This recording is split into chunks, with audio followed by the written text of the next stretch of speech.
Alléluia. Donc, merci aussi, frère Bernard, d'avoir été présent avec nous. Je ne m'attendais pas. Quelle grâce d'avoir quelqu'un de plus. Là, on peut profiter. C'était tellement bon l'adoration. Et puis, la batterie, ça m'a un peu libéré. Et puis, gloire à Dieu. C'est ça. Donc, que Dieu te bénisse parce que tu vas nous aider à lire aujourd'hui. Comme ça, le frère Kaila va être aussi un peu libéré. Le Seigneur, bon, Amen. C'est qu'elle envoie ses enfants au bon endroit, au bon moment. Donc, on va, pour ouvrir le service aujourd'hui, on va lire dans Joël, chapitre 2, verset 23. Joël, chapitre 2, verset 23. Si le frère Brunel peut lire. Joël 2. À haute voix. Juste le verset 23? Oui, juste le verset 23. Éventuellement, on va lire l'autre verset, mais plus loin. Joël 2, verset 23, ça dit « Et vous, enfants des Sion, soyez dans l'allégresse et réjouissez-vous en l'Éternel, votre Dieu, car il vous donnera la pluie en son temps, il vous enverra la pluie, la première et la dernière de la dernière saison, comme autrefois. » Comme autrefois. Amen. Amen. Donc, le titre de mon message aujourd'hui, c'est Agir en espérance, ou on peut dire Agir dans l'attente. Comme on chantait tout à l'heure, je m'attends à toi. Wow. Alors que je m'attends à toi, qu'est-ce que je fais? Alors que je m'attends à toi, il ne faut pas juste jeûner, mais pendant que je vais jeûner, qu'est-ce que je fais? Amen. Après que je jeûne, qu'est-ce que je fais? Regardez ici avec moi. D'où vient cette affaire de Joël qui parle de la pluie de la première et de la seconde saison? Vous savez, comment on a commencé à parler de Joël? Est-ce que quelqu'un a une idée? Je ne parle pas de Joël Cabois. Je parle de Joël le prophète. C'est un grand homme de Dieu que j'aime beaucoup. C'est à cause du livre des Actes. C'est bien, merci monsieur Valérie Kayala. Dans Acte 2, versets 16 et 19, si mon frère peut lire, Acte 2, versets 16 et 19, on va lire rapidement parce qu'on a beaucoup de lectures. Okay. Acte 2, 16 à 19, ça dit « Mais c'est ici ce qui a été dit par les prophètes Joël. Dans les derniers jours, dit Dieu, je répandrai de mon esprit sur toute chair. Vos fils et vos filles prophétiseront, vos jeunes gens auront des visions et vos vieillards auront des songes. Oui, sur mes serviteurs et sur mes servantes. Dans ces jours-là, je répandrai de mon esprit et ils prophétiseront. » Ok, c'est bon. Et donc, fait que quand tu vois ce qu'il a dit, tu te dis waouh. Et les chercheurs, les grands chercheurs dans la Bible, on dit waouh, qui est ce Joël? Ils sont allés chercher le livre de Joël. Un peu, vous avez vu la dernière fois, le frère Apo, il a prêché sur Sophonie. Je n'avais jamais. Vous savez, moi, les prophètes mineurs, dans ma tête, c'est toujours ainsi par l'Éternel. Vous allez détruire, vous m'avez désobéi. Allez-vous-en. Mais vous avez vu Sophonie, j'ai vu beaucoup de choses par rapport à la morale, par rapport à l'orgueil, par rapport aux excès, par rapport. Waouh, je n'avais jamais pensé à ça. Donc, fait que. En regardant alors Joël, tu as vu, Joël est devenu populaire à cause d'un livre des Actes qui parle de l'Église. On veut savoir ce qu'il a dit dans le temps. Mais j'ai réalisé une chose, c'est que de tout ce qu'il a dit, nous avons toujours tendance à aller commencer à Joël chapitre 2, versets 28 et 31, qui commence à parler justement ainsi, vos fils et vos filles prophétiseront. Donc, qui confirme, qui redit exactement ce que Pierre a dit le jour du livre des Actes. Mais on oublie une chose, c'est que dans ce même livre de Joël, toujours dans ce chapitre 2, avant d'arriver au verset 28, tu peux lire le verset 28 jusqu'au verset 31 rapidement, s'il te plaît? Ça dit, après cela, je répandrai mon esprit sur toute chair. Je répandrai mon esprit sur toute chair. Continue. Vos fils et vos filles prophétiseront, vos vieillards auront des songes et vos jeunes gens des visions. Même sur les serviteurs et sur les servantes. Ok, c'est bon. Donc, on continue ainsi de suite. Et donc, ça parlait de ce temps-ci que nous allons vivre. Amen. On a des jeunes qui ont des visions, on a des jeunes qui ont des rêves. Le pasteur Kaozi a raconté ça encore la dernière fois, comment les jeunes sont touchés aujourd'hui, que ce soit au Congo, que ce soit partout dans le monde. Le pasteur Abouye encore en parlait de vision hier pendant son étude. On en voit partout. On a même des jeunes qui commencent à prier pour leurs parents, pour leurs amis qui guérissent. C'est pour ce temps-ci.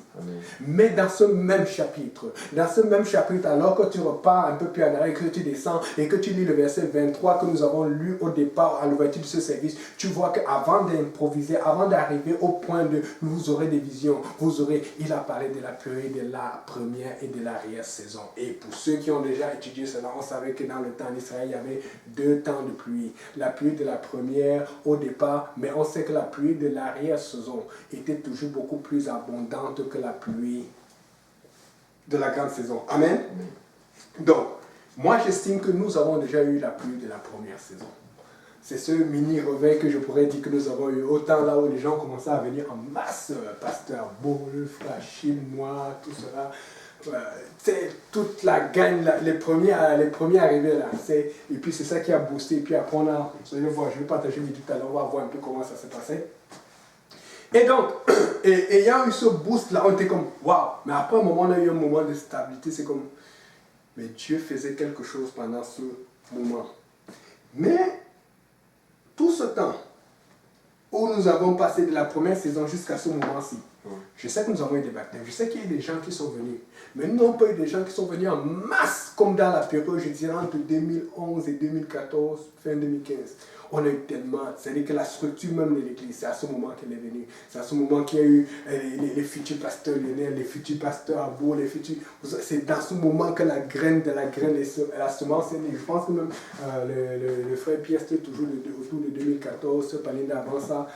Toute la graine, l'église solide, là. Beaucoup de gens sont venus toujours dans cette période. Et puis, même dans tout ce temps, après la première saison, on parle toujours d'une saison là où il y a eu beaucoup de réveils.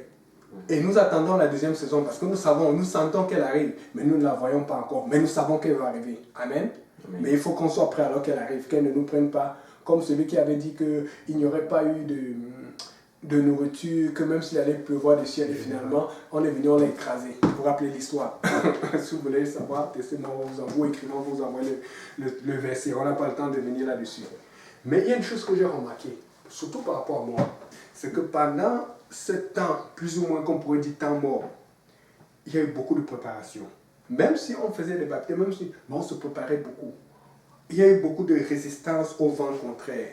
Je vous dis, ça a été solide. Je vois des jeunes parmi nous, des gens qu'on vous dirait plus jeunes parce qu'ils sont plus anciens dans la foi, mais ils sont encore jeunes quand même. Mais ils ont résisté comme pas possible. Je dis comme pas possible. On a eu toutes des attaques. Un truc que j'ai remarqué avant, vous savez, avant, quand je vous ai dit, quand on a commencé avec le pasteur Kaouzi, on était juste les gars. On se disait, mais comment il n'y a pas de sœurs? Ça nous dérangeait. Mais vous savez quoi? On a eu beaucoup de gars que vous ne voyez pas qui étaient un feu pour le Seigneur, mais qui ont laissé. Parfois à cause de ça, le travail, parfois à cause de l'école, parfois de trucs, parfois à cause d'une situation qui voulait se marier ou que la famille voulait lui imposer quelque chose. Mais il y a une chose que j'ai remarqué aujourd'hui, c'est que nous avons beaucoup, même si nous avons eu beaucoup de mariages, nous avons beaucoup de célibataires, hommes et femmes. Mais nous voyons que le problème de l'Église n'est plus dans la peur de ce célibat. Nous voyons que le problème de l'Église n'est plus dans la peur de trouver du travail, parce qu'avant, il y avait cette crainte. Je peux vous dire, il y a des gens qui disaient, mais pourquoi je ne trouve pas de travail? J'ai remarqué que maintenant, le problème de l'Église, c'est l'oppression spirituelle. Nous sommes nombreux à être oppressés, des hommes et des femmes. Ça montre que l'Église a grandi d'un cran, même de plusieurs crans. Les problèmes que nous avions avant ne sont plus les mêmes problèmes aujourd'hui. Et donc, fait qu'il y a eu une période de préparation. Nous avons maturé, nous avons appris de nos erreurs, parce que nous avons vu des moments là où tel a dit telle chose et tu es parti rapporter, ou toi-même tu as dit quelque chose et tel est parti rapporter.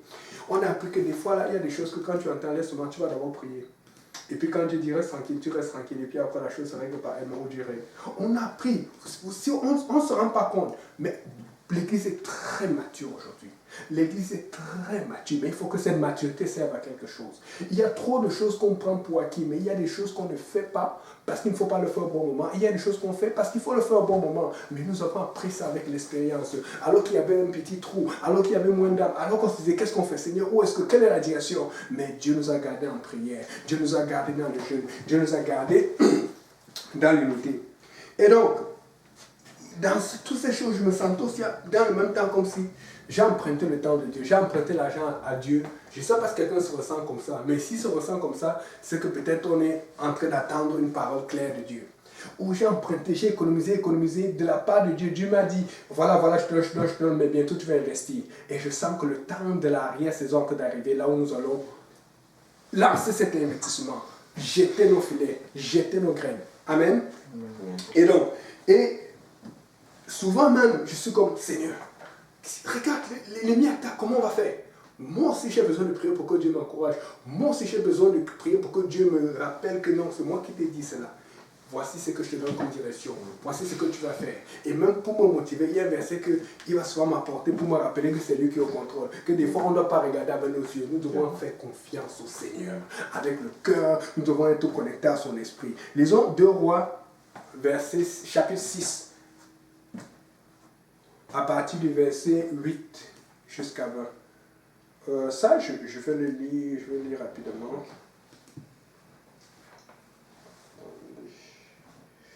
Ouais, non, frère, tu peux lire rapidement, pardon.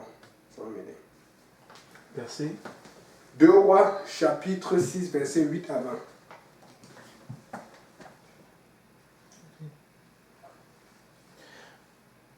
Je lis au nom de Jésus.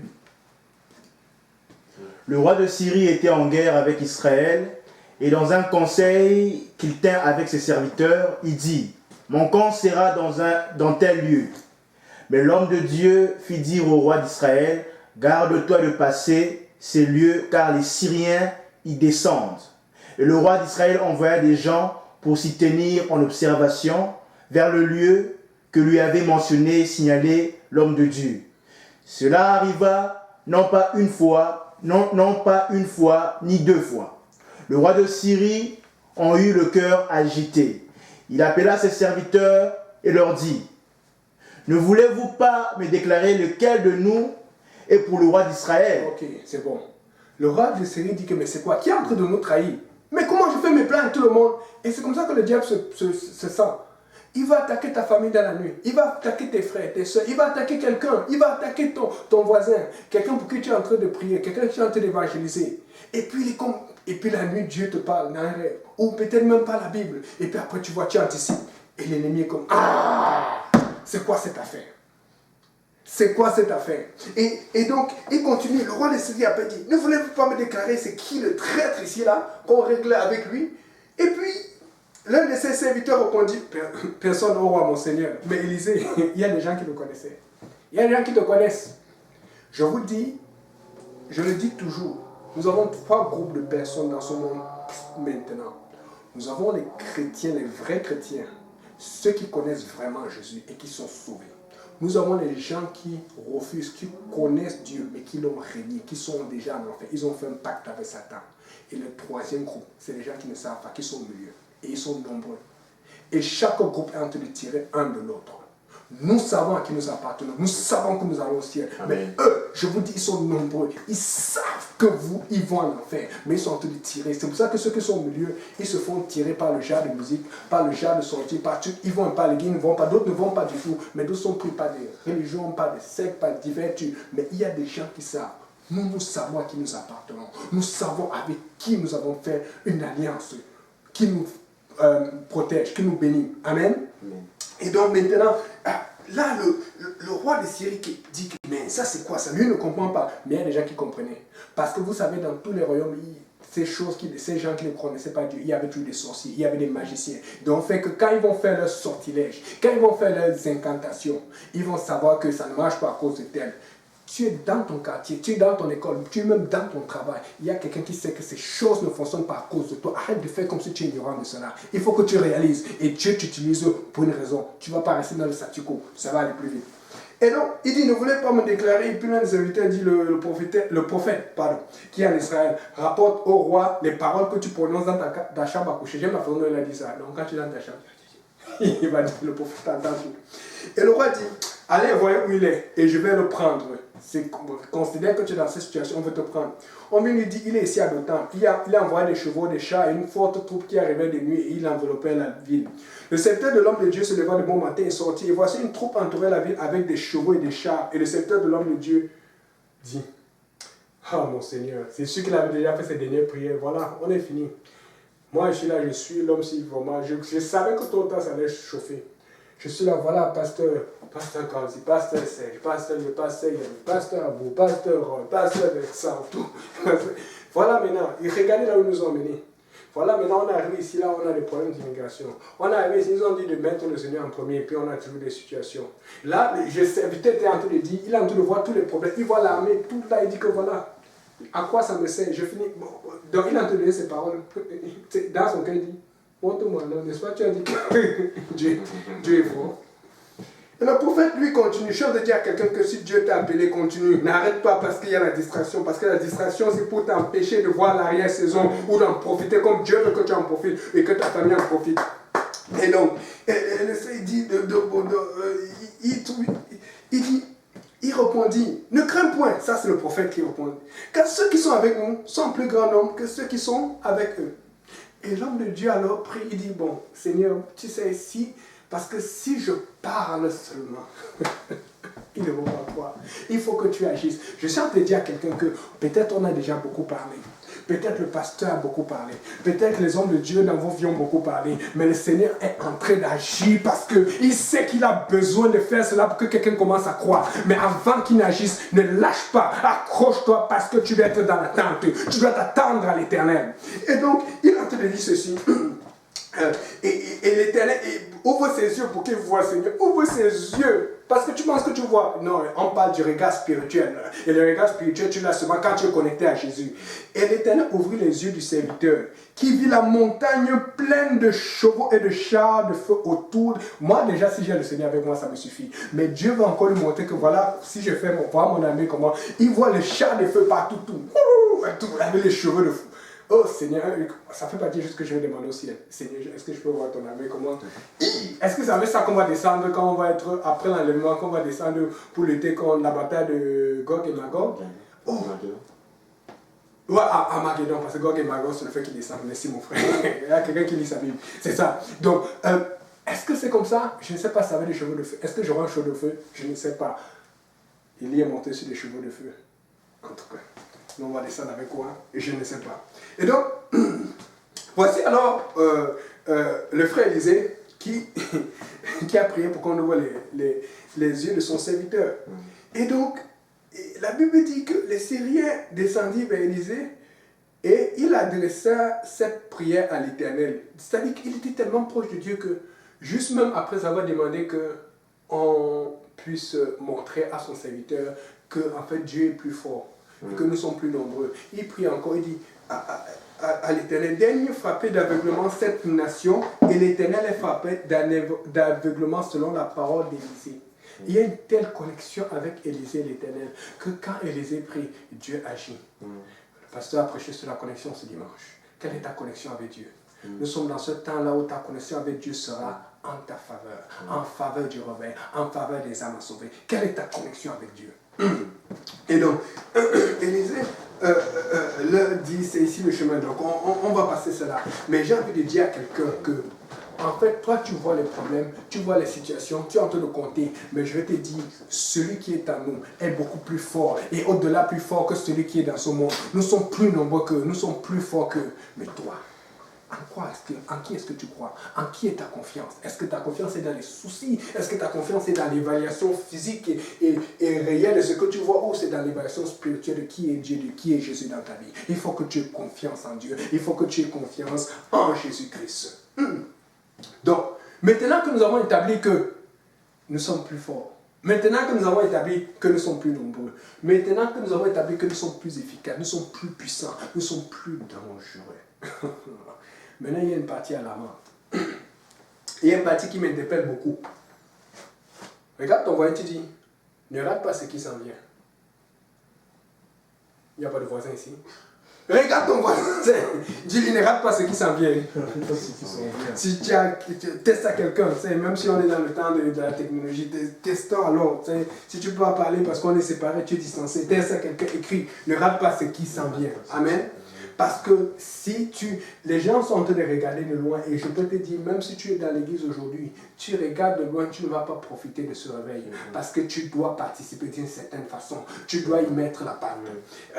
Lisons un peu, je vais vous montrer l'histoire d'une femme que Dieu utilisait beaucoup, mais qui utilisait tellement que Dieu a permis quelque chose qui a réveillé beaucoup de gens dans plusieurs aspects. Je vais lire dans le livre des Actes, Actes chapitre 9, à partir du verset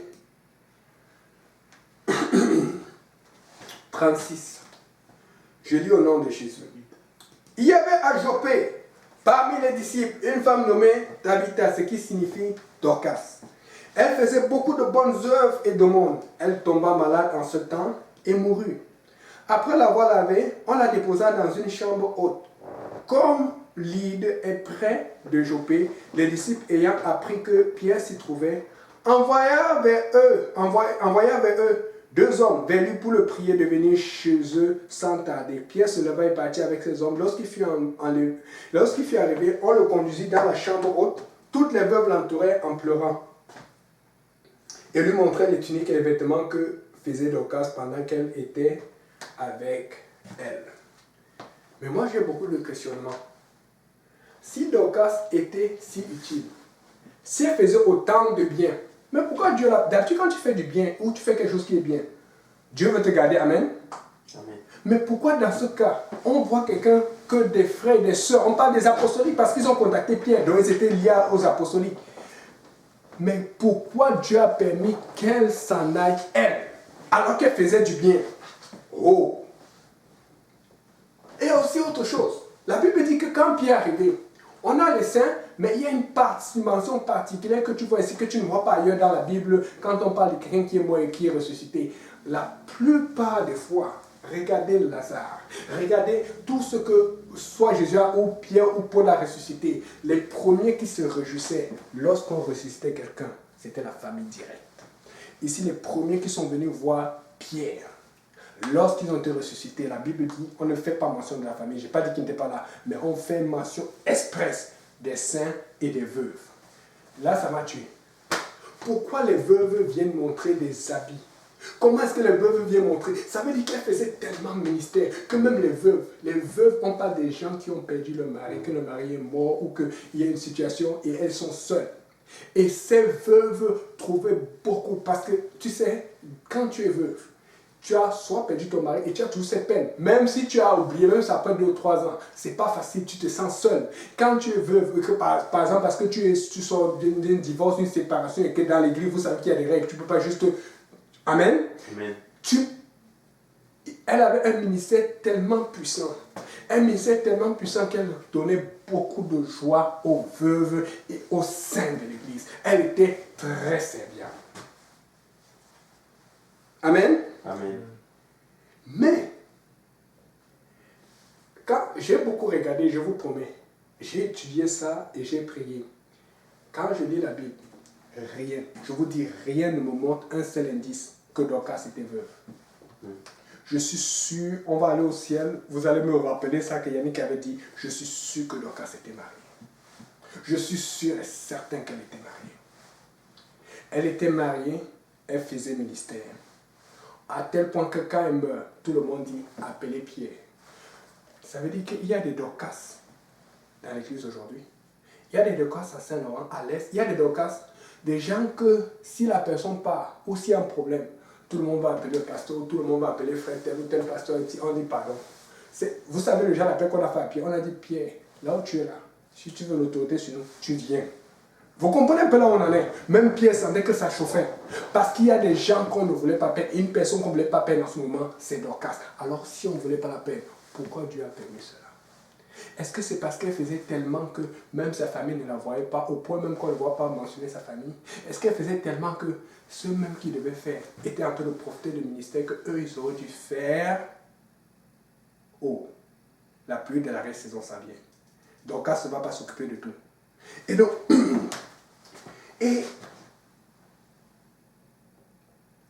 aussi une chose qui m'a fait rire, c'est quand j'étais en train de méditer dessus là.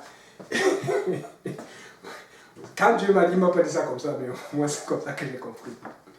Nous savons, à l'église, nous sommes des frères. Amen. Amen. Amen. Amen, frère Brunel. Amen. Et un frère, ça ne veut pas rester seul. Comment? Et quand un frère ne veut pas rester seul, qu'est-ce qui se passe? Il va toujours regarder une sœur qui travaille beaucoup pour le Seigneur. Amen. Donc, fait que si même quelqu'un va oser dire, si quelqu'un ose dire que Dorcas n'était pas mariée, je peux te dire qu'il y avait des frères qui avaient l'œil sur Dorcas. On va dire les choses comme elles font. Et comment Dorcas, avec toutes les attaques, tout ce qui était là, si elle n'était pas mariée, ou si elle était mariée, le temps avec sa famille, était capable de faire des tuniques, et je te dis, on en a apporté beaucoup à Pierre, était capable de faire tous ses amis. Ça veut dire qu'elle priait tellement, elle avait tellement de fardeau, que même quand il fallait cuisiner, elle était en train de dire, oh, je vais faire ça pour soeur tel, pour frère tel, je vais faire ça, oh, il va avoir la joie. Et ça apportait tellement de joie. Ça apportait, vous savez, il y a un esprit, une notion que Dieu met dans l'église pour le ministère, mais des fois, on va laisser ce fardeau à une personne, à deux personnes, ce n'est pas assez. Là où on s'en va, la pluie derrière les saisons, on ne peut plus faire ces choses-là. On ne va pas être capable, ça ne marche pas. Amen. Et il faut que tu commences à regarder ce qui leur casse dans mon église, ce qui leur casse autour de moi. Amen. Amen.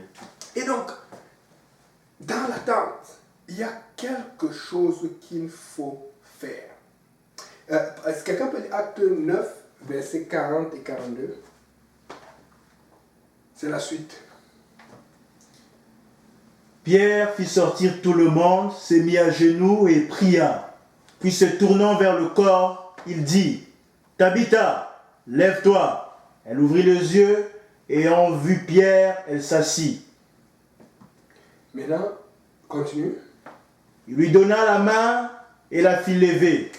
Il appela ensuite les saints et les veuves, et la leur présenta vivante. Cela fut connu de tout Jopé et beaucoup crurent au Seigneur. Et beaucoup crurent au Seigneur. Dieu n'avait jamais eu l'intention de se séparer de Dorcas. Mais Dieu l'a enlevé pour un temps pour que les gens comprennent qu'écoutez, déjà je vais l'utiliser pour que beaucoup viennent à Dieu, mais je vais aussi l'utiliser pour que beaucoup se réveillent. Quand les gens ont senti que Dorcas n'était pas là, ils se sont rendus compte que oh, j'étais toujours à la maison, je recevais les choses, je recevais le ministère, j'étais toujours béni. Mais moi-même, qu'est-ce que je faisais? Et quand la Bible dit que beaucoup crurent au Seigneur, c'est parce que Dorcas faisait tellement ministère qu'il y avait beaucoup de gens qui la connaissaient dans la ville. Oui, il y a eu le miracle de Pierre qui a ressuscité, mais il y a beaucoup de gens qui ont dit, tu sais, quand quelqu'un passe là où tu commences à sentir que waouh, il y a un manque ici, il y a quelque chose qu'on ne fait pas, il y a quelqu'un qui va faire cela, mais n'attends pas que ça arrive parce que ça fait mal. Et donc, toujours pour continuer sur la même lancée, est-ce que quelqu'un peut lire Matthieu 9, verset 37?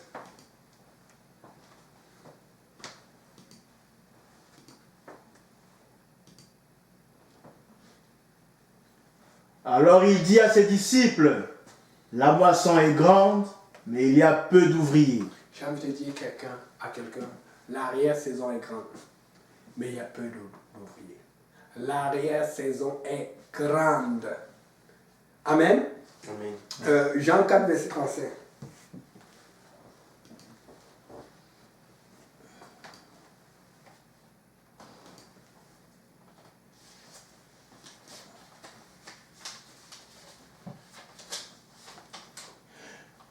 Ne dites-vous pas qu'il y a encore 4 mois jusqu'à la moisson? Voici, je vous le dis, levez les yeux et regardez les champs qui déjà blanchissent pour la moisson. Levez les yeux, regardez les champs qui déjà blanchissent pour la moisson. Le Seigneur utilise cela pour nous donner un comparatif.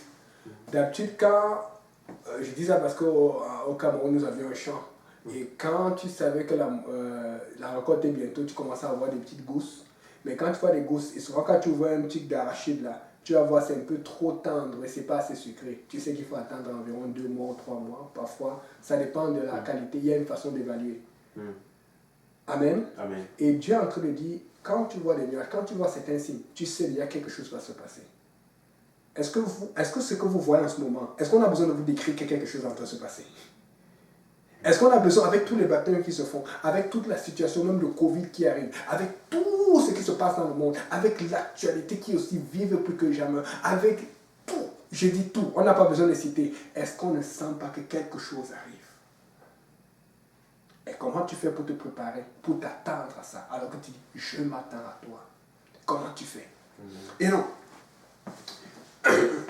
Là, je vais insister que Dieu veut parler à quelqu'un. Regardez un peu comment Dieu a fait avec l'Église.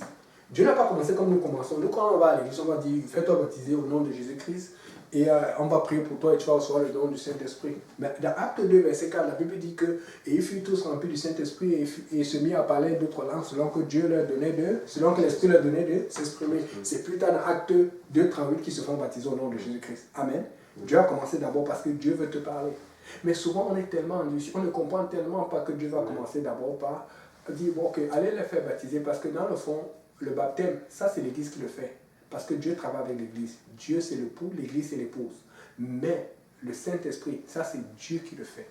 Mais si c'est Dieu qui commence, ça veut dire que Dieu veut te parler. Alors que tu as encore péché, alors que tes péchés ne sont pas pardonnés, puisque tu n'es pas rentré dans l'eau, comment Dieu te remplit quand même de son Saint-Esprit alors que tu as des péchés? Parce que Dieu sait que si tu es assez sensible, tu vas finir par te faire baptiser. Si tu es assez sensible, tu vas finir par régler cette affaire. Le problème, c'est qu'il veut d'abord commencer. Il veut te montrer que dans ton humiliation, dans ta saleté, dans ta impureté, comme il est venu me chercher dans mon humiliation, dans ma saleté, dans mon impureté, il veut travailler avec toi. Et en travaillant avec toi, il va te changer. Il commence par l'intérieur et puis ça va sortir à l'extérieur.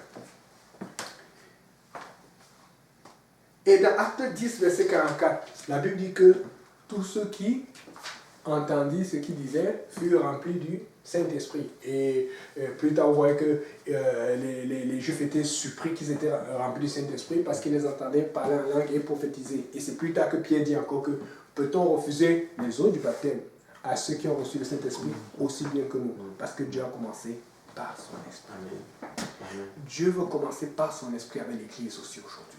Dieu commence par son Esprit pour l'arrière-saison. Mais est-ce que nous sommes assez sensibles? Je suis en train de dire à quelqu'un que si tu n'envisageais pas de jeûner, envisage de jeûner. Si tu n'envisageais pas de prier plus, envisage de prier plus. Parce que Dieu veut commencer par son esprit. Les choses spirituelles vont toujours à l'encontre des choses, à l'opposé total des choses charnelles. Mais nous voulons les choses spirituelles. Mais la chair lutte contre cela et c'est difficile. Je sais, ce n'est pas seulement pour vous que c'est difficile. Pour moi aussi. Et donc, regardez un peu qu'on est. Acte 10, à partir du verset 1.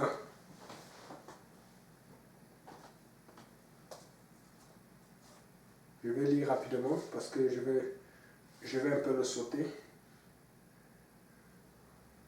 Il y avait à Césarée un homme nommé Corneille, centenier dans la Cordie italienne. Cet homme était pieux et craignait Dieu avec toute sa maison. Il faisait beaucoup de noms au peuple et priait Dieu continuellement.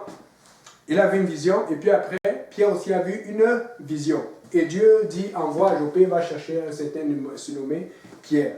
Je continue, je saute. Et puis, le lendemain, comme ils étaient en route, il s'approchait de la ville. Pierre monta sur le toit vers la 6e heure pour prier. Il eut faim et il voulut manger.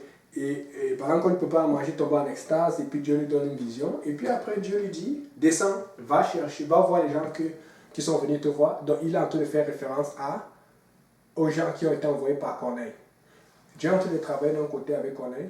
Dieu est en train de travailler d'un côté avec Pierre. Il n'y a que Dieu qui peut faire ça. Amen. Dieu est en train de travailler d'un côté avec toi. Dieu est en train de travailler d'un côté avec quelqu'un aussi à qui tu vas évangéliser. Mais le problème, c'est que s'il travaille avec toi et que tu n'écoutes pas, comment l'autre va recevoir? Alors qu'il a travaillé avec Pierre, qui a reçu et qui a obéi, et il a travaillé avec Corneille, qui a reçu et qui a obéi, qui est parti chercher pour qu'on lui parle. Ça a fait une connexion. Je suis en train de dire que pour l'arrière-saison, Dieu est en train de préparer ces connexions. Il y en a beaucoup qui s'en viennent. Il y en a tellement qui s'en viennent qu'est-ce qu'il y a assez d'ouvriers pour aller connecter ce qu'il y aura à connecter. Et donc, là maintenant, on arrive au point que je voulais apporter. Je vais lire rapidement le verset 23. Verset 23 dit, Pierre donc les fit entrer et les logea. Le lendemain, il se leva et partit avec quelques-uns d'entre eux. Ils arrivaient à Césarée le jour suivant. La Bible dit que Corneille les attendait et il avait invité ses parents et ses amis intimes. Donc, je suis en train de dire à quelqu'un, tu t'attends à Dieu, il faut que tu invites tout le monde. Est-ce que tu crois que le réveil qu'on dit qu'il va arriver, va arriver? Prépare tout le monde. Prépare quoi? Prépare quoi? Prépare quoi? Parce que ça va arriver. Parce que si tu ne prépares pas, ça va aller marcher avec ceux qui sont préparés et qui ont cru. Amen. Et puis je suis allé regarder, là je suis parti décortiquer ce verset, tout cela. J'ai checké mot à mot. Et j'ai vu qu'on parlait vraiment des amis proches, de la famille et aussi autre chose. Quand je regarde ce mot, le mot attendez ici, là, en grec, c'est prosdoka. Prosdokao. Vous savez ce que ça veut dire? Ça veut dire penser qu'une chose arrive, ce à quoi l'on s'attend. Et ça apporte beaucoup de questions aussi que j'ai eues. Donc, il est parti, il attendait Pierre. Mais on sait que dans ce temps-là, On est en train de parler de 2000, avant 2000 ans, donc fait que autour de Jésus est parti en 33, autour de 33 après Jésus-Christ. Autour de 30, bon peut-être mettons quelques années parce que le temps qu'ils arrivent là-bas, qu'ils prêchent partout là. Mettons même 50 après Jésus. On est d'accord qu'en 50 après Jésus-Christ, il n'y avait pas de cellulaire. Donc fait que quand on a entendu une parole de Dieu, il a envoyé des hommes. Là on a dit envoie à Jopé. Et les hommes, c'est vrai que c'était des soldats, mais ils ont quand même obéi. Et ils sont partis quelque part là où il n'y avait pas de taxi pour aller. Ils sont allés sûrement en chevaux. Je ne sais pas comment ils sont allés. Mais tout ce que je sais, c'est qu'ils sont allés là où Pierre était. Et pour revenir, il n'y avait pas Uber. Pour revenir, il n'y avait pas Internet. Pour revenir, il n'y avait pas Google Maps pour prendre la map. Parce que pourquoi je dis Uber, Internet ou Maps, c'est parce qu'ils auraient pu appeler, mettons qu'ils avaient un cellulaire, ou même qu'ils avaient les pigeons, ils auraient pu dire que bon voilà, on a trouvé Pierre, on va arriver tant, et tout, tant, à tel ou tel jour. Donc quand la Bible dit que Pierre, Corneille attendait, il attendait depuis combien de jours? Ah ah! Et vous voyez les voyages dans le temps, tu ne savais pas tu vas trouver le lion en haut. Ou le guépard, ou le tigre. Il y avait beaucoup d'inconvénients. Les voyages étaient dangereux. Et regardons aussi autre chose que j'ai remarqué. C'est que donc, comment était leur façon d'attendre? Parce que la Bible dit que Pierre est venu, il a vu qu'il les attendait. Comment est-ce que Pierre a pu définir que Corneille était en train de les attendre avec les gens de la maison? Vous savez pourquoi? C'est parce que leur quotidien avait changé. Quand Corneille a parlé la première fois à sa famille, à ses amis, tout le monde avait tellement confiance en Corneille et en son témoignage que tout le monde était autour et attendait. Le soir, Corneille, est-ce qu'il est arrivé? Non. Il y a même des gens qui dormaient déjà sur Corneille. Il y a des gens qui n'ont pas arrêté de travailler parce que les gens vont penser souvent que c'est Dieu, arrête de travailler, de faire tout. Mais maintenant, quand ils allaient au travail, en rentrant, ils passaient d'abord chez Corneille. Quand ils allaient, il y avait déjà de la nourriture, des plats qui étaient préparés pour ceux qui vont venir. Il y avait la façon de fonctionner a changé. Ils allaient continuer leur routine, mais ils allaient déroutiner quand même. Ils allaient continuer ce qu'ils avaient à faire, mais à chaque fois, il y allait avoir un passage. Quelqu'un qui va aller appeler. Parce que Pierre s'est rendu compte qu'on l'attendait depuis longtemps. Parce que quand il est arrivé sur moi, il y a des gens qui sont venus sortir pour aller dire il est venu, il est venu, il est venu. Je suis en train de te dire, voilà comment tu te prépares en attendant le Seigneur. Je ne suis pas en train de dire d'arrêter tout ce que tu fais. Je suis en train de te dire, prépare-toi. Il faut que ta routine change, que tu mets l'espace de Dieu pour que quand les hommes vont arriver, tu es capable de suivre les études qui vont être à donner. Quand les hommes vont arriver, tu es capable de faire le suivi qui va être à donner. Parce que si tu mets trop l'impact et l'importance de ce qui est dans ton cœur et non ce qui est dans le cœur de Dieu, tu ne vas pas être capable d'y arriver. Il faut que tu t'attendes et que tu agisses en attente. Alléluia. Et donc, c'est pour ça qu'on parle de agir en espérance. Les gens agissaient en espérant que Pierre arrive. Et il est finalement arrivé. Regardons encore notre cas. J'ai voulu passer cela, mais c'est quand je dis prêche, tu prêches. Acte 10, Luc 19, Lucas. Luc chapitre 19, verset 1 jusqu'à 9. Jésus était entré dans Jéricho, traversait la ville, et voici un homme riche appelé Zachée, le chef des publicains, un pécheur. Cherchait à voir qui était Jésus, mais il ne pouvait y parvenir à cause de la foule, car il était de petite taille. Il courait en avant et monta sur un sycomore pour le voir, parce qu'il devait passer par là. Lorsque Jésus fut arrivé à cet endroit, il leva les yeux et lui dit, Zachée, hâte-toi de descendre, car il faut que je demeure aujourd'hui dans ta maison. Donc, maintenant, la première chose que j'ai remarqué, c'est que Zachée savait où Dieu devait passer. Est-ce que toi, tu sais là où Dieu veut agir en ce moment? Amen. Est-ce que dans ton village, est-ce que dans ton pays, est-ce que dans la ville où tu vis, est-ce que tu sens un mouvement de Dieu? Est-ce que Dieu est en train de parler aux gens? Zachée avait entendu parler de Dieu et il savait que Dieu était en direction pour aller quelque part. Qu'est-ce qu'il est parti faire? Il est parti se mettre en chemin. Est-ce que tu es capable de te mettre en chemin, de te préparer? N'attends pas. Se préparer, c'est se conditionner pour être prêt alors que Dieu va passer. Et là, la Bible dit qu'il a anticipé. La Bible dit même qu'il était court.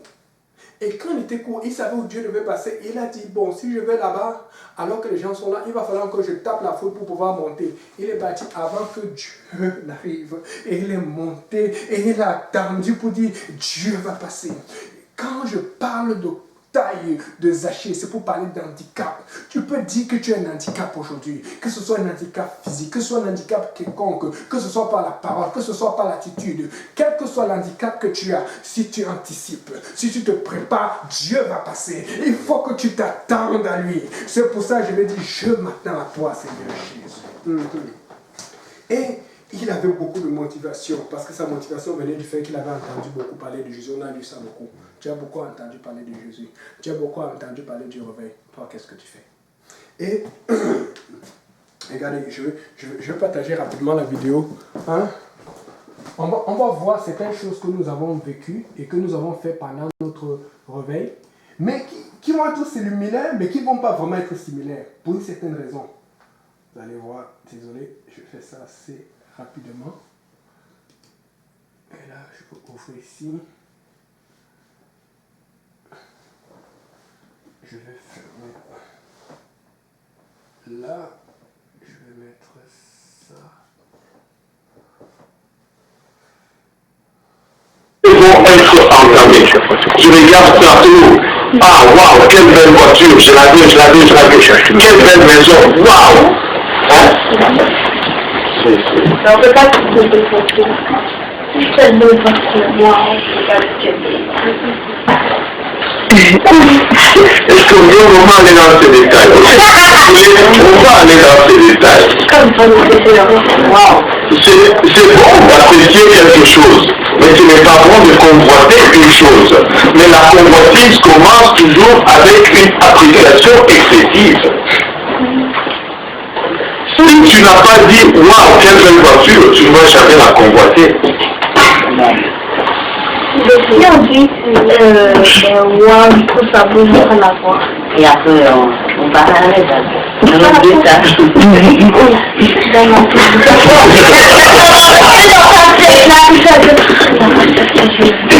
il y a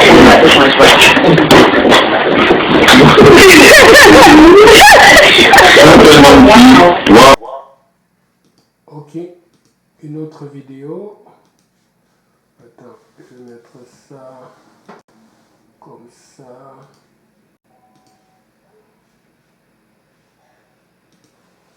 Ça, c'est plus un peu plus récent, c'est en 2014. La première c'était en 2013. Quand on faisait encore les études, on mettait tout sur Facebook. Mais celle-ci, c'est maintenant qu'on a commencé le direct. Vous pouvez voir déjà.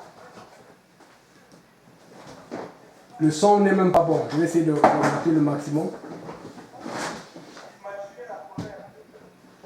Et souvent, à un moment, la vidéo se coupait même. Parce que c'était le premier, avec nos anciens appareils pour faire le direct.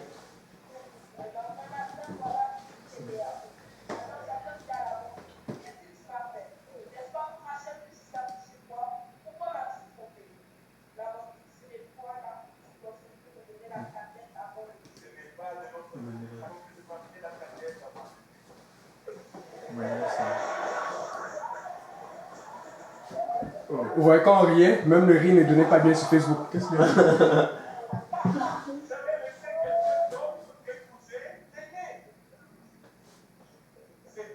Vous pouvez voir des anciens JPNL qui sont encore parmi nous. Gloire à Dieu.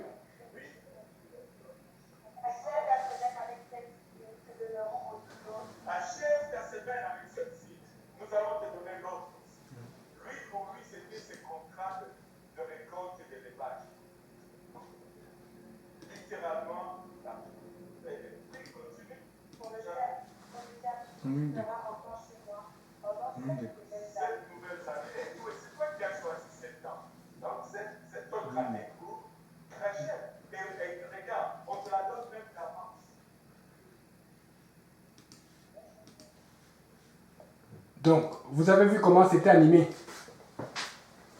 Vous avez vu comment c'était chaud. Et je voulais vous dire que j'ai la conviction intime et intime que Dieu veut et va faire la même chose. Amen. Mais il y a un problème, c'est que alors que ce réveil est en train d'arriver, alors que ce réveil est proche, remarquez quelque chose. Nous étions nombreux là-dedans. Mais si la même chose arrive, Nous ne pouvons plus à cause de la distanciation et du nombre de personnes. Mais n'empêche qu'il y a toujours un nombre grand de personnes que Dieu veut sauver. Alors comment Dieu va faire pour sauver ce nombre grand de personnes alors qu'il y a la distanciation? Il va falloir que nous soyons distancés les uns les autres. En ce temps, nous pouvons nous réunir. On allait à la base avec Pasteur Abou, avec les frères et sœurs, pour préparer avec le frère Saint-Brice, placer les chaises et tout. Et je me rappelle, je n'ai jamais fait autant de crêpes. Tu pouvais faire facilement 300 crêpes facilement la même soirée parce que ça mangeait, ça mangeait. Et je suis en train de dire que Dieu veut faire la même chose. Mais comment on va gérer cela? Si tout le monde n'est pas impliqué pour gérer une étude biblique sur Zoom, si tout le monde n'est pas impliqué pour gérer un certain nombre de personnes, ça pourrait marcher si on était dans le même cadre, mais nous ne sommes plus dans le même cadre. Nous sommes dans un cadre où nous avons des règles gouvernementales à obéir. Mais nous avons aussi les règles divines à obéir. Alors il va falloir faire ce réveil tout en respectant les deux règles.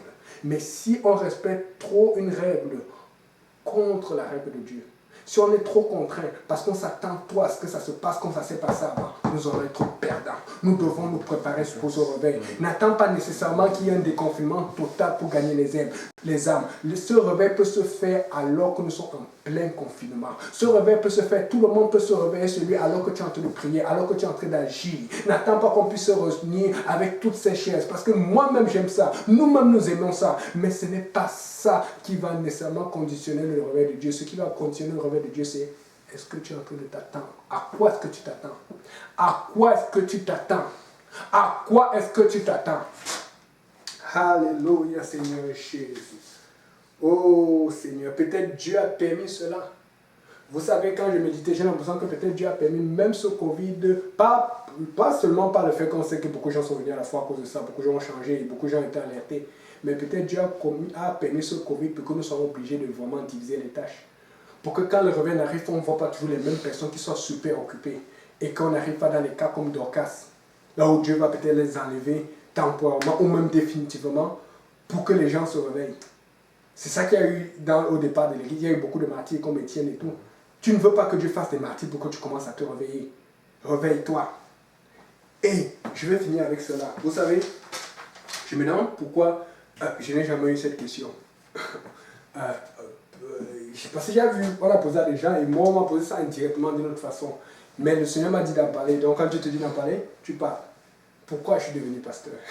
Vous savez, beaucoup de gens m'ont dit ça pour le temps, ça fait ça, ça fait ça. Je vous dis honnêtement, comme les autres, moi c'était zéro faute. Mais quand je me disais, j'ai dit, c'est sûr que les gens, ils ne me posent jamais la question parce que quand ils me voient, on dit que ah non, ça c'est pour lui, il devait être pasteur. Non, les gens pensent que le fardeau, le sacrifice c'était pour moi. Non, non, non. Mais après, je voulais. Au départ, je ne voulais pas tout zéro. Je vous dis, j'ai observé. J'ai regardé Pasteur Serge quand il était venu, il m'avait motivé au départ là. Parce que c'est Pasteur Kaouzi qui nous donnait l'étude. Mais vous savez quoi? L'avantage de JPNIS, c'est que beaucoup de gens vous suivent. Mais avant, on n'avait personne, donc j'étais obligé d'appeler son Pasteur Serge en allemand. Et la soeur Aimée va vous dire. Un jour, j'avais appelé la nuit, je ne sais plus à quelle heure, j'avais besoin. Oh, c'est mais pardonne-moi, je n'ai jamais oublié ce jour-là. Moi, j'avais besoin d'encourager et je ne voulais pas appeler tout le temps la nuit chez le pasteur alors que la soeur Jolie, je vais appeler tard en allemand. J'étais aussi attaqué. Et donc, j'avais besoin de repères. Pour moi, c'était zéro. Je voulais juste aider parce que je voyais la vie des pasteurs, la vie des gens là. J'ai dit rien. Après un autre jour, pasteur, il vient, il nous met ici, après l'étude du truc là. Il dit, allez, commencez ici là. J'ai dit, pasteur, c'est quoi là qu'on commence ici et tout ça là?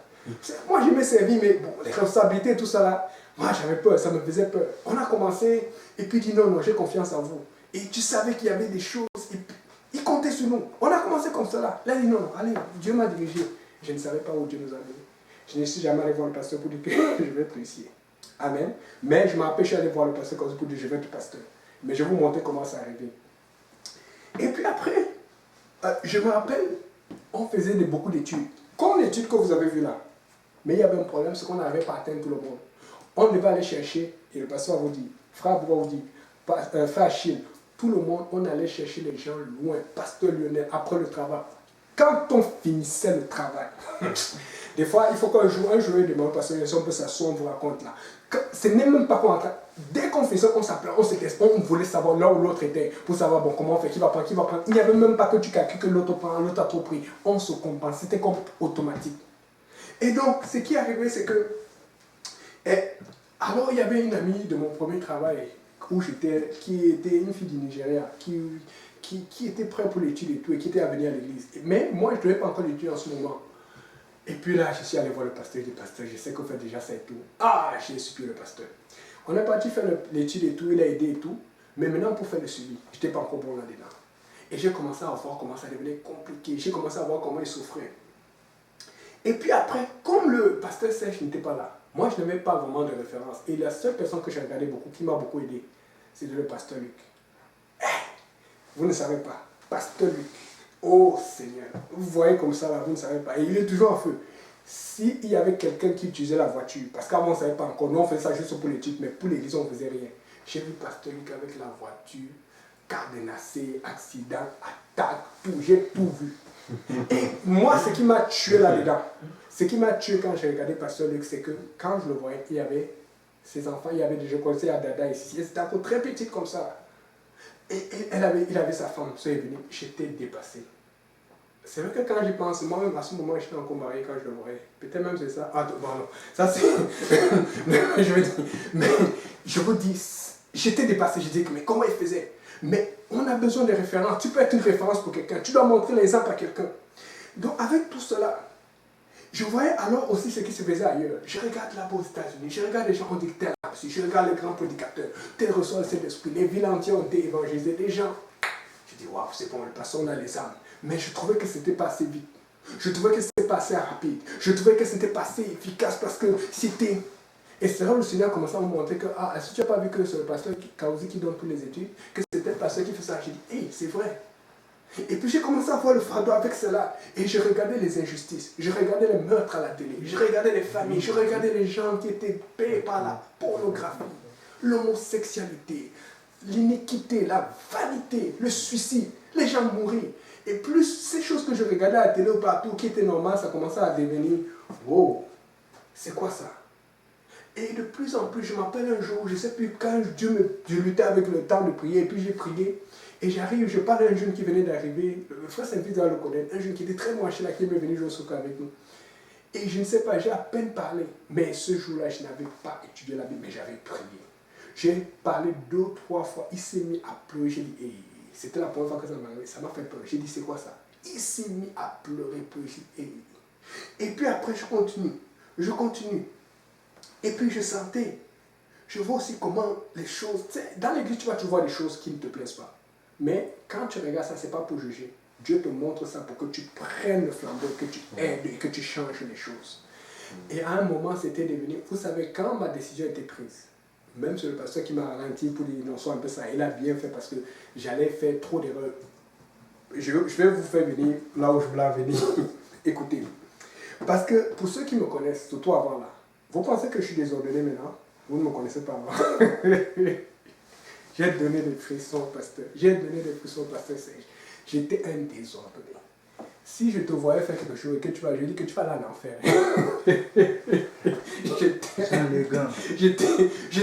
Dieu m'a appris. Maintenant, si tu vas aller en enfer, c'est Dieu qui va te juger. Donc, fait que. Et puis, quand j'ai commencé à dire avec Dieu, parce qu'il fallait qu'il dise avec moi, je dis Seigneur, il y a trop de choses qui ne sont pas d'accord. Il faut que je fasse quelque chose. Et plus ça arrangeait mon âme, je dis Seigneur, je vais faire quelque chose. Il faut quelque chose. Je disais, Seigneur, pourquoi il n'y a pas de Québécois et de Québécois à l'église? Pourquoi il n'y a pas de Québécois et de Québécois qui parlent dans ta présence? Pourquoi il n'y a pas de gens d'ailleurs? Pourquoi ce sont moi les Africains, les gens ici? Et même ça, c'était pas assez. Pourquoi c'est seulement tel? Pourquoi il n'y a pas... Pourquoi tout le monde ne connaît pas ces vérités? Pourquoi nous sommes si peu? J'ai regardé même nous, je voyais les groupes dans d'autres endroits. Aux États-Unis, j'ai dit, mais c'est quoi ça? Pourquoi ici, là? C'est là que ça me fait comprendre que c'est pour ça que j'étais envoyé ici. C'est pour ça que j'étais amené ici. Pour que tu fasses la même chose que tu vois faire ailleurs. J'ai dit, ah. Et maintenant, le dernier dit, c'était l'onction. J'ai dit, Seigneur, et vraiment, ce sont des choses que je n'ai jamais parlé. C'est la première fois que je parle de ça, mais quand Dieu dit pas, tu parles. J'ai dit, Seigneur, comment je vais faire avec mon désordre? Parce que tous ceux qui me connaissent, ils savent que je suis désordonné. Amen. Et puis le Seigneur m'a fait comprendre quelque chose. Bah, j'ai un style qui est vraiment bizarre. C'est comme ça que j'étais, même dans le monde, on me connaissait. J'étais toujours... Et il m'a dit, il faut que tu sois obéissant à ma parole. Il faut que tu haïsses le mal et le péché. Que tu haïsses le compromis. Quand le Seigneur m'a parlé clairement là-dedans, Depuis ce jour-là, j'ai dit, Seigneur, je vais être pasteur. Et jusqu'aujourd'hui, je ne regrette pas. Parce que quand j'y allais, je n'y allais pas pour la gloire ou pour chercher autre chose. J'allais pour changer les choses. Je suis en train de dire à quelqu'un que si tu te lèves, ce n'est pas seulement que Dieu t'appelle à être pasteur ou ministre, mais si tu te lèves pour un fardeau que Dieu te donne, c'est pour changer les choses. Il faut que tu changes. Et regardez aujourd'hui, j'ai compris que non, je peux prêcher et adorer. Je peux prêcher, tourner la tête et faire le fou comme possible. C'est pour te dire que si tu es calme, si tu es introverti, Dieu peut t'utiliser. Tu es extraverti, Dieu peut t'utiliser. Tu aimes parler, Dieu peut t'utiliser. Tu n'aimes pas parler, mais il faut que tu aies l'onction de Dieu. Il faut que tu aies la main de Dieu avec toi. Qui que tu sois, quel que soit ton profil, Dieu veut t'utiliser. Amen. Prêche. Alléluia. Je veux parler à quelqu'un, Dieu veut t'utiliser. Et mets-toi en attente comme Zachée. Mets-toi en attente comme Zachée. Parce que la moisson est grande, mais il manque des ouvriers. Nous avons un fardeau. Nous avons des pasteurs qui sont récemment, qui ont reçu la licence. Pasteur Vincent, pasteur Jean-Yves, pasteur Émeric, pasteur Roll, et même le pasteur Lionel qui a été ordonné. Vous savez c'est quoi l'ordination? En tout cas, on va parler ça un autre jour parce que ce sont les choses que pour être prêt, il faut être prêt à aller là-dedans. C'est que tu es consacré à Dieu maintenant. Et ça veut dire que si quelque chose arrive et que tu n'as pas le choix, ça c'est Dieu. C'est plus comme avant que tu peux aller en arrière. C'est-à-dire que tout, c'est-à-dire que travail, famille, situation, tu es ordonné, c'est-à-dire que tu es consacré à Dieu. Dieu a fait comme une sorte d'alliance déterminée, finale. Donc, je suis en train de dire à quelqu'un que arrête de regarder ce que tu peux faire. Commence à regarder ce que Dieu peut faire avec toi, quel que soit ton profil. Amen. Amen. Alléluia, Seigneur. Oh Seigneur, on va prier. Alléluia. Je vais juste faire 2 petits chants. Et puis on va laisser nos chantres nous bénir une petite prière quand même là. Amen. On va prier pour que Dieu verse de son onction alors que... Alléluia, Seigneur Jésus. Que je peux oublier.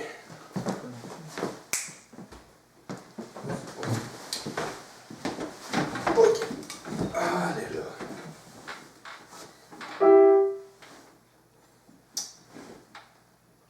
Oh, te sens-tu blessé et brisé, accablé par le poids du péché, Jésus t'appelle. Arrives-tu au bout de toi-même?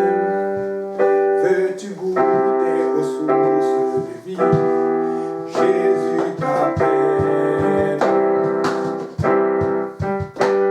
Alors viens, alors Père, les bras du Père sont grands ouverts. Le pardon fut payé par le précieux sang de Jésus. Alors viens, alors Père, les bras du Père sont grands ouverts. Le pardon fut payé par le précieux sang de Jésus. Abandonne tes regrets, tes erreurs. N'attends plus et viens auprès de lui. Jésus t'appelle. Prends ta peine et change-la pour la joie. Car descend est une vie nouvelle. Jésus t'appelle.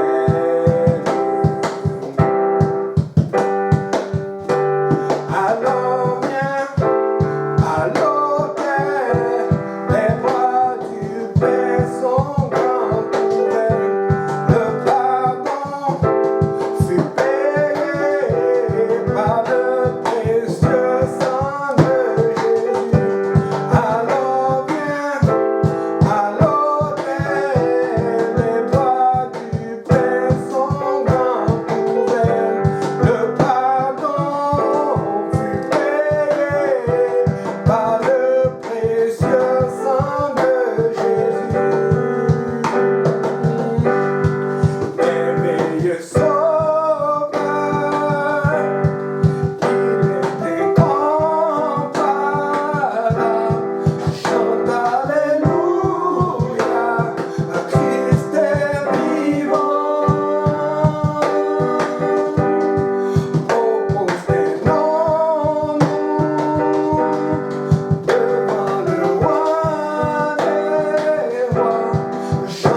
Mesdames, désolé, on vient de me dire que les caméras se sont déchargées alors qu'il y a une qui était. C'est vraiment étrange parce que ça n'aurait pas dû. Il y a une qui était déchargée. Donc, c'est vraiment étrange ça. Ça c'est étrange, je ne sais pas pourquoi. Ok. Donc, désolé, il y a une caméra qui a été déchargée au éteinte, pas déchargée, je ne sais pas comment, mais l'ennemi ne va pas regarder là. On va juste décharger ça.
Alléluia, Seigneur Jésus. Pour le oh Seigneur Jésus. Alléluia, alléluia. Oh sacré, sur le château, sur le bois. Mon âme bénit l'Éternel.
Thank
messieurs, c'est la fin pour aujourd'hui. Prochaine diffusion demain avec sûrement le pasteur Kaozi, le service de toutes les églises francophones. Demain à partir de 19h, le lien c'est le Zoom du service de l'Est avec pasteur Abou qu'on utilise tout le temps. Soyez nombreux, c'est que le frère Yannick.